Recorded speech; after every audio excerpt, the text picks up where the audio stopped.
and promote judges as well as to exercise discipline over them. It's the case of the High Council of the Judiciary for the Judicial Courts and the High Council of Administrative and Tax Courts for this category of courts, of course. Furthermore, the Portuguese Constitution also foresees lay magistrates. In the Portuguese legal framework, they are called social judges and act in children protection cases along with the professional judges, for example, in juvenile delinquency or in juvenile delinquency cases or adoption cases. This is, in general terms, what our Constitution foresees regarding courts, organization system, and the status and role of the judges.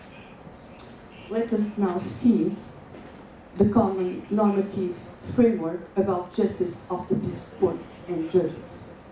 The implementation of these courts as its legal basis in Law 78 from 2001, which foresees the organization, competence, and functioning of the justice of the peace, and has been amended by the Law 54 of 2013.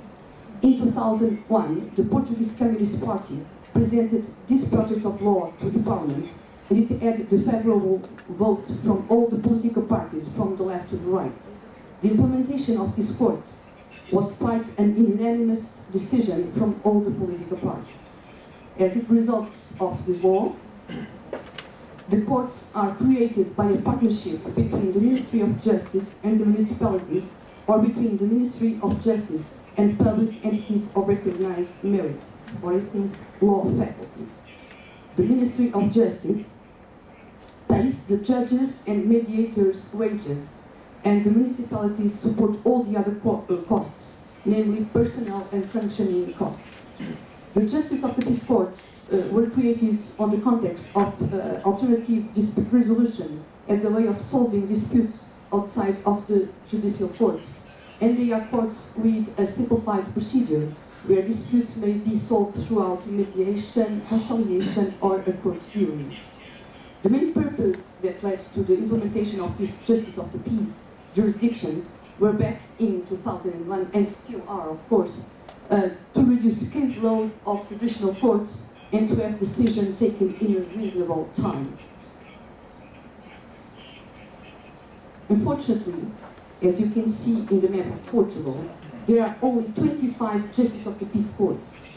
Mine is the one blue on the south part of Portugal. After the publication of Law 78 in 2001, 4 courts were created at an experimental level.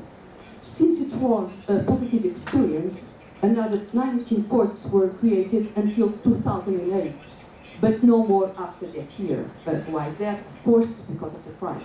There is no money. The data that you see in the table refers to the end of 2016. The Justice of the Peace jurisdiction serves a population of almost 3.5 million. It's important to tell you that Portugal's population is about 10.5 million. Since its creation in 2002 until the end of 2016, almost 100,000 cases were submitted to these courts, and in average, one can have a court decision in 92 days.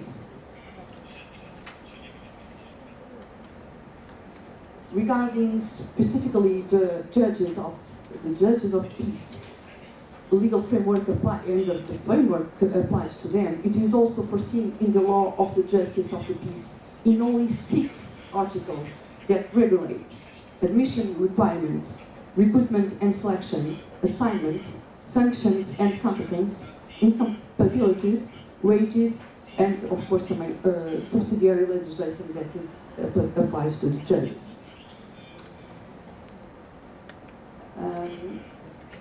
As requirements for admission, the law foresees Portuguese citizenship, a law degree, be more than 30 years old, full enjoyment of civil and political rights, not having been convicted or being pronounced for a serious crime, and finally, not undergoing or any other public or private function. So how is the recruitment done? It's by an open call for application or an open competition with several qualifying stages. Since 2001, took place only 3 open competitions. The first in 2001 with the implementation of the first ports, another in 2007-2008 when the last ports were created, and finally the last one took place in 2015, and from 2015 till 2017. Yes, it took 2 long years and it was a very demanding competition. This last open competition had 3 phases. The first one with competitive curricular selection process, followed by aptitude tests, an oral one and a written one made by the Center for Judicial Studies, that is the School of Judges in Portugal, and is responsible for the initial and ongoing training of judges and public prosecutors.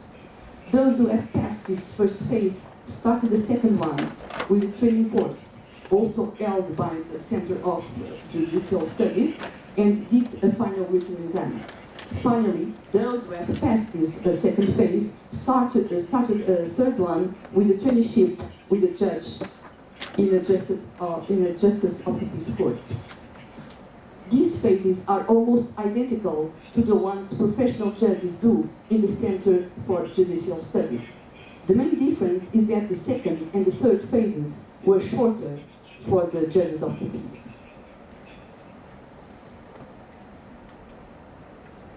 The applicants who have succeeded to pass all these phases were ranked in decreasing order according to their final mark, and the first 25 applicants were included in a staff pool.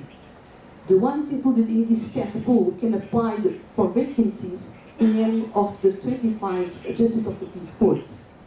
The vacancies are communicated to all judges of peace and to the ones that are in the staff pool by the Justice of the Peace Council.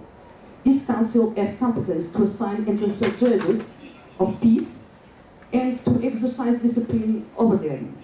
That is, the Justice of the Peace Council is for the Justice of the Peace jurisdiction, the same that the High Council of the Judiciary is for the courts of law, but without the word I in its name. When it comes to the appointment regime, the law states that judges of peace are appointed by the Council. Appointment is one of the 3 kinds of public employment for careers that ensure sovereign functions or powers of authority.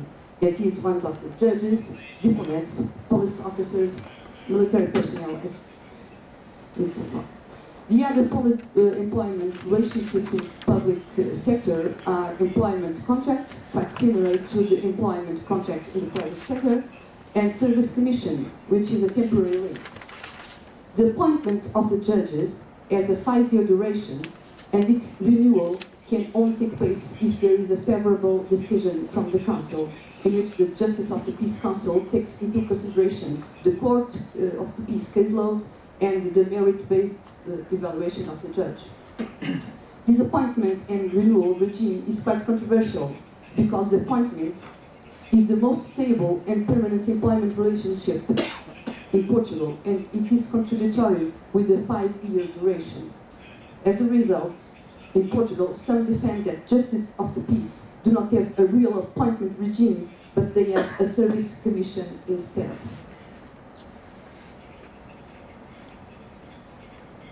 Nevertheless, their competencies are wide. The main highlights regarding Justice of the Peace competencies are the follows. The Justice of the Peace can decide on civil declarative actions which value does not exceed 15,000 euros. It was 5,000 euros until the 2013 amendment, except those regarding family law matters, law of succession, and labor law. The possibility of requesting protecting orders was also introduced in 2013. Decisions given in cases which value exceeds 2,500 euros may be appealed against in the country court where the Justice of the Peace as it sits. The jurisdiction of the justice of the peace is not exclusive, which means that the claimant may choose the jurisdiction.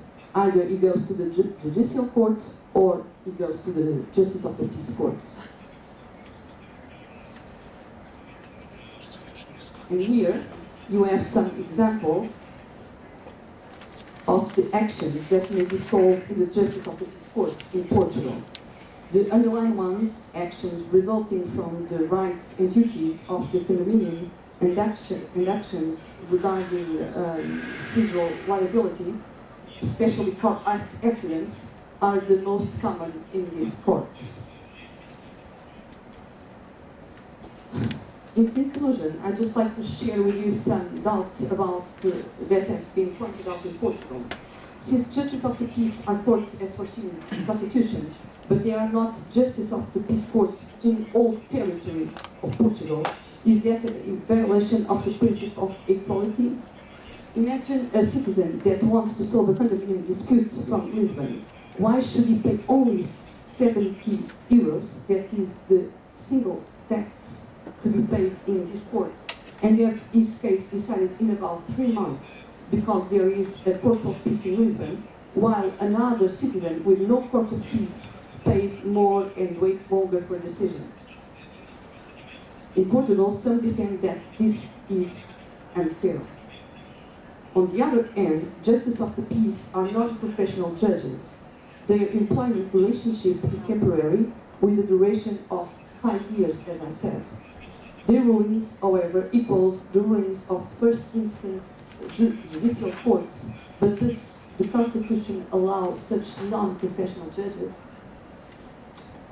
About citizen participation, the Portuguese Constitution states that the law may provide for the participation of lay magistrates in judgments concerning labor-related matters, public health infractions, minor offences, the execution of sentences or other cases that justify special consideration of the social values that have been infringed. That's Article 207, number 2 of the Portuguese Constitution. And the question is the justice of the peace role beyond what is foreseen in the Constitution, namely in this article? The odds. I don't know. Lay magistrates are usually members of the local community without legal background or knowledge. For instance, the so-called social judges in Portugal are often teachers, not lawyers. In resume, in Portugal, we have 3 different kinds of judges, in fact. Judges with the statute as foreseen in the Constitution, the professional judges. Lay persons with no legal background or knowledge, also foreseen in the Constitution. And judges with legal basis in the law 78 of 2001, the judges of the peace. Because the Constitution really only foresees judges of the peace courts and not a specific statute for the judges of the peace. Thank you.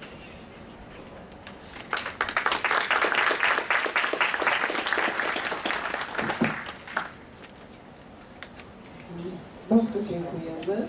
Teraz, żeby już nie przedłużać, bo trochę jesteśmy kiepsko z czasem, to bardzo proszę. Dzień dobry, dziękuję uprzejmie za głos. Dziękuję uprzejmie organizatorom za dopuszczenie mnie do głosu na tym panelu.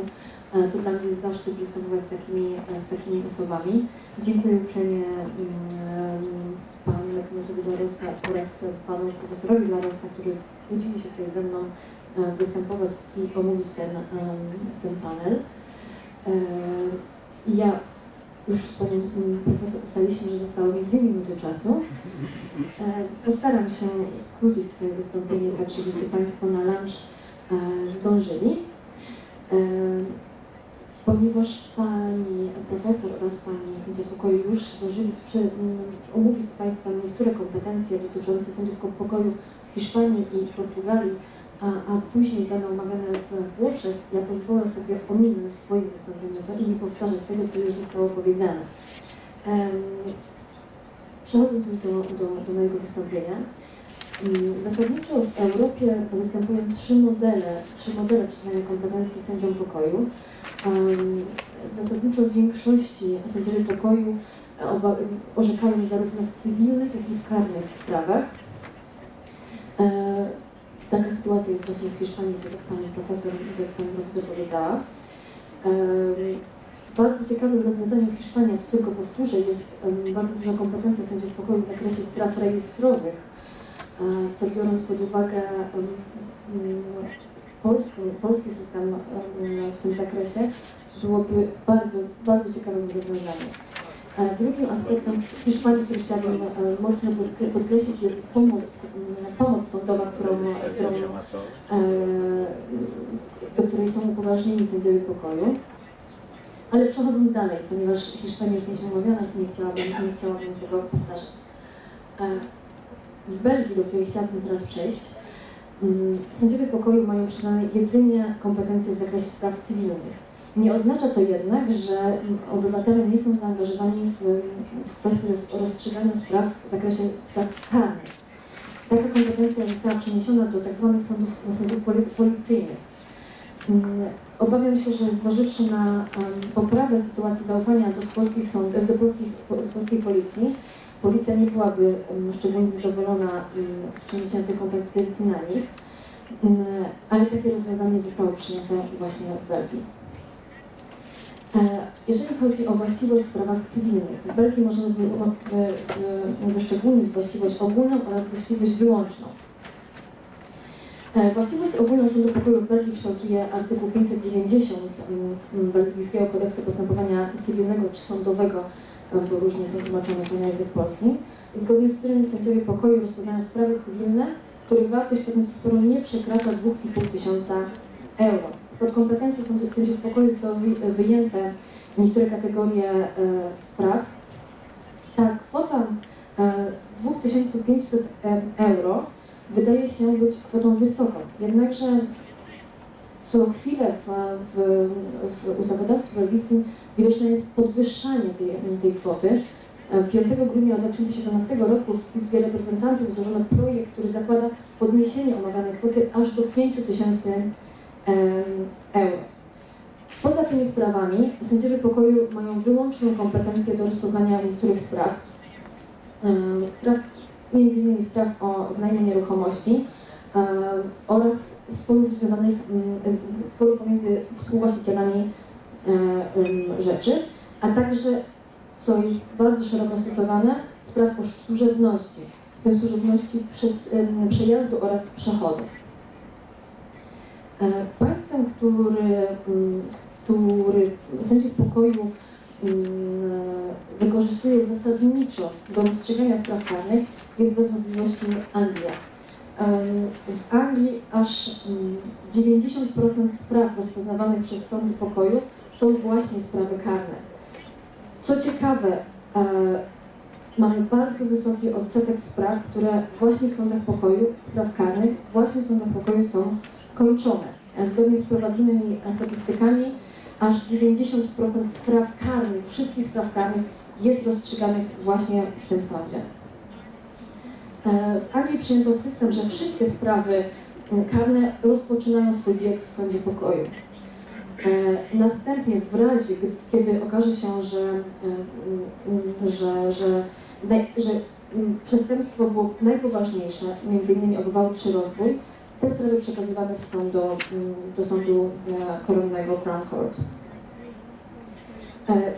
Sędziowie pokoju rozpoznają sprawy, już nie będę wymieniała wszystkich spraw, żeby nie przeciągać tego.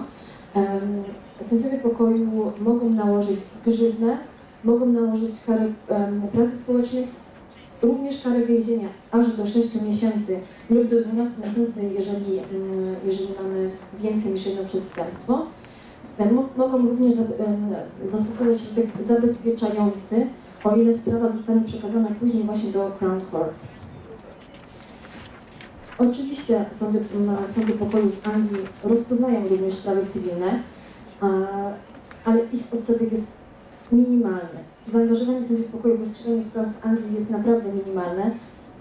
W większości są to sprawy dotyczące podatków lokalnych, oraz odwołanie od decyzji dotyczących na przykład nadania koncesji na sprzedaż alkoholu. Sędziowie pokoju mają kompetencje również w Anglii mają kompetencje również do rozpoznawania spraw z zakresu prawa rodzinnego, w tym o kontakty z dzieckiem, o kontakty z dzieckiem albo rozstrzygnięcie kwestii zasad opieki nad dzieckiem. Co bardzo interesujące, sędziowie pokoju mają kompetencje do oddania dziecka do adopcji, do podjęcia decyzji o adopcji. Jednakże należy podkreślić, że aby zasiadać w sądach rodzinnych, sędziowie pokoju w Anglii muszą przejść dodatkowe szkolenia, nie tylko te szkolenia, o których pani doktorka Galszyniawska mówiła, to są szkolenia specjalistyczne, ponieważ w Anglii mamy pewien system dochodzenia sędziów pokoju do poszczególnych stopni. Podsumowując kompetencje sędziów pokoju w Anglii, chciałabym tylko od razu zabezpieczyć się przed ewentualnymi zarzutami mówienia o tym, ponieważ na wielu wcześniejszych artykułach widziałam opinię, że nie należałoby przystawiać angielskiego systemu do naszego z uwagi na całkowitą odrębność tego systemu. Faktycznie w momencie wprowadzania sądów pokoju w Anglii rozpoczęto to trochę od innej strony. Rozpoczęto od wprowadzenia systemu, który gwarantować by miał zapobieżenie ewentualnym błędom w wyrokach sędziów pokoju. I stąd tak wysoka rozpoznawalność spraw na przykład karnych. Wprowadzono system informatyczny, który pomaga sędziom w wydawaniu wyroków. Jeżeli Państwo wejdą na stronę, każdy ma możliwość wejścia na stronę i zobaczenia, jak to działa. Wpisując jakiekolwiek przestępstwo, maltretowanie zwierząt przykładowo, wyskakuje nam od razu, jakie kary mogą być nałożone, co należy wziąć pod uwagę przy wymierzaniu grzywny lub kary lub innych kar. Dlatego możliwość popełnienia błędów przez sędziów pokoju jest naprawdę niewielka.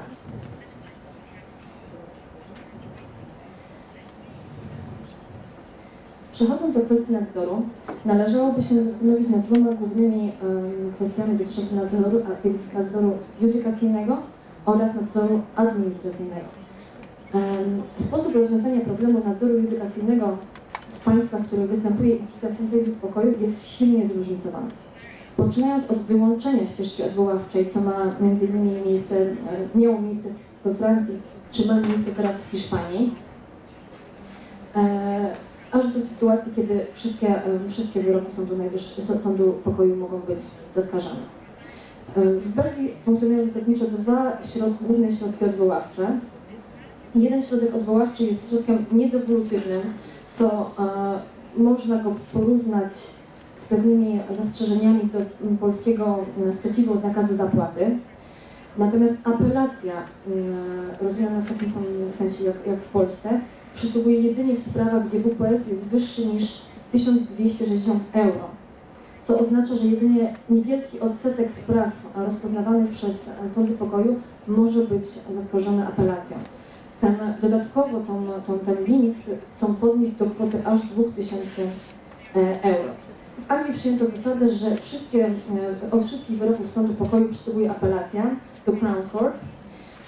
W praktyce jednak, z uwagi na to, co powiedziałam wcześniej, na ten niewielki limit błędu sędziego pokoju, jedynie 3% spraw jedynie 3% wyroków jest w ogóle zaskarżalnych w Anglii.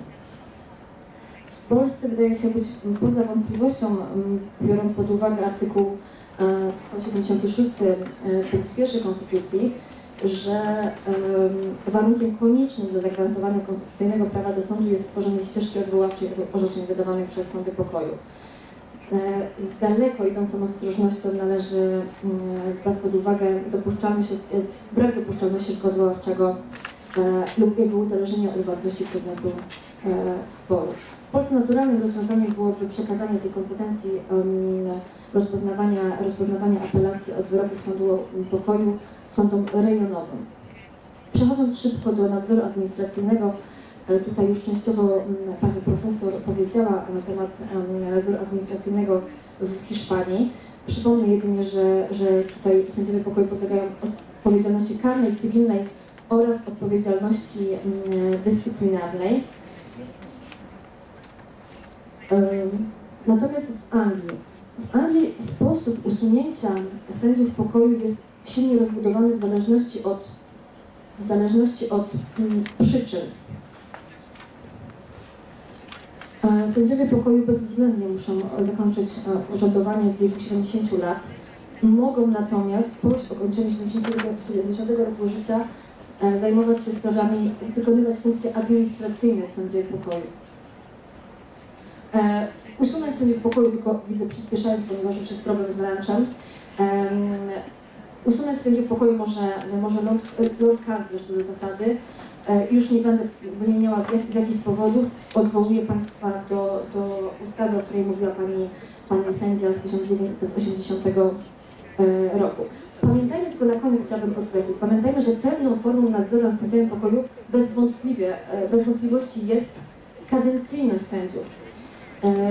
W szczególności, jeżeli my wychodzimy od celu, jaki ma służyć sędziowi pokoju, czyli celu zagwarantowania tego udziału czynnika społecznego, to ta kadencyjność w moim przekonaniu byłaby jedną z głównych form nadzoru nad sędziami pokoju. Chciałabym się jedynie odnieść do uwagi pani dr Gajdy-Roszczynowskiej, która wcześniej zadała pytanie, czy obywatele są przygotowani do wprowadzenia sędziów pokoju.